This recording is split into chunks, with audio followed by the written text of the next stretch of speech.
In today's video, I'm going to teach you how to add a Jotform PDF form to your Wix website. To get started, first log into your Jotform account and open the PDF form you want to place on your site. Make sure you are opening the correct form, since the embed code you copy will be tied specifically to that one. Once the form is open in the form builder, look at the top of the page and click the Publish button. This is where Jotform gives you different sharing and embedding options. From the menu on the left, select Platforms. Inside that section, search for Wix, or simply choose Wix from the available platform options. Jotform will then generate the code you need for your website. Click the Copy Code button to copy that embed code to your clipboard. Keep that ready because you will be pasting it directly into Wix in just a moment. Next, open your website in the Wix editor. On the left side of the editor, click the plus icon, which is the Add Elements button. This is where you can insert different content blocks and tools onto your page.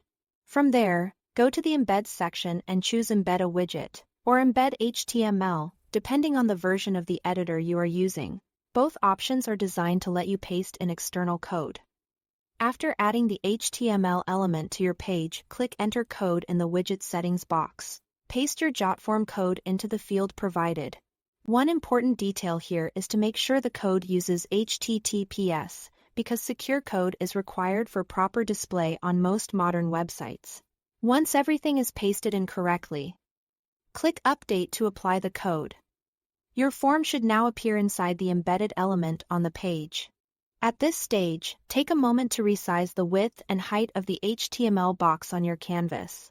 This part is important because if the element is too small, visitors may see scroll bars or parts of the form may be cut off. Expanding the box until the form fits comfortably will usually create a much cleaner and more professional result. When you are happy with how the form looks and where it's placed on the page, go to the top right corner of the Wix editor and click Save. After that, click Publish to make the changes live on your website, so visitors can access your Jotform PDF form, and that's it. Thanks for watching.